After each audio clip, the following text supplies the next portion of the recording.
Budidaya belut tanpa lumpur. Inilah cara budidaya belut dengan media air bersih. Biasanya, kolam yang digunakan adalah kolam yang berjenis kolam terpal maupun kolam permanen dari semen. Apabila menggunakan kolam beton, sebaiknya gunakan yang semennya sudah benar-benar hilang dengan cara merendamnya beberapa hari hingga banyak tumbuh lumut. Pada bagian dasarnya, diberi genteng atau media lain untuk tempat bersembunyi belut. Dalam budidaya belut tanpa lumpur, air adalah faktor utama yang sangat berpengaruh pada perkembangan belut. Jika air yang kita gunakan dalam budidaya belut tidak rutin dikontrol, maka akan sangat mempengaruhi pada perkembangan belut. Air yang baik digunakan untuk pembesaran sebaiknya menggunakan air sumur atau dari sumber mata air. Suhu air hendaknya dijaga pada kisaran 25 hingga 28 derajat Celcius. Dan juga derajat keasaman atau pH air berkisar antara 6 sampai 7. Berikan sirkulasi air atau aerator agar air setiap saat bisa berganti dan meningkatkan kandungan oksigen. Berikut beberapa ketentuan dalam pemilihan bibit. 1. Bibit sehat dan tidak ada bekas luka. 2. Pergerakan bibit yang lincah dan agresif. 3. Tidak lemas saat dipegang. 4. Ukuran bibit harus seragam. Budidaya belut dengan media air bersih memiliki kelebihan dibandingkan dengan media lumpur. Sebab, dalam penebaran benih bisa lebih banyak dibandingkan dengan media lumpur. Untuk menghindari tingginya angka kematian, maka harus memperhatikan hal-hal sebagai berikut.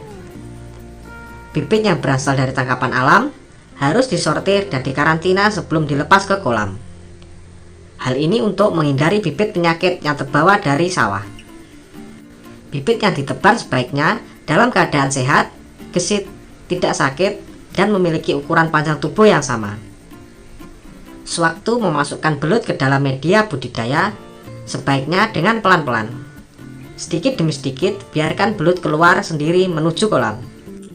Sebaiknya penebaran bibit belut dilakukan pada sore hari dan pagi hari.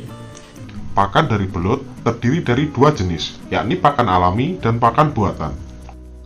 Pakan buatan ialah pelet atau fur yang biasa dijual di toko-toko peternakan. Sedangkan pakan alami yaitu pakan yang tersedia di alam.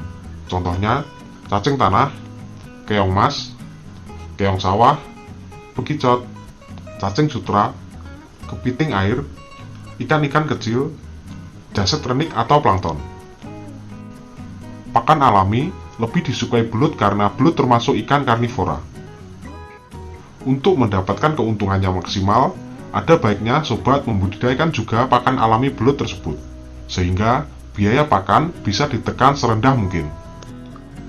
Pemberian pakan pada belut baiknya dilakukan pada malam hari, karena belut merupakan hewan nokturnal atau hewan yang aktif pada malam hari. Tidak hanya lendir dari belut, sisa pakan belut juga bisa mengotori air kolam. Oleh karena itu, Anda harus lebih rajin dalam membersihkan kolam pemeliharaan tersebut. Pasang aerator dan ganti air kolam dalam intensitas 2 hingga 3 hari sekali. Panen bisa dilakukan setelah usia belut mencapai 3 hingga 4 bulan. Untuk proses pemanenan bisa dilakukan sekaligus atau bertahap. Belut yang memiliki kualitas yang baik bisa seterusnya Anda jadikan untuk indukan, dan kemudian hari menghasilkan bibit-bibit baru yang berkualitas.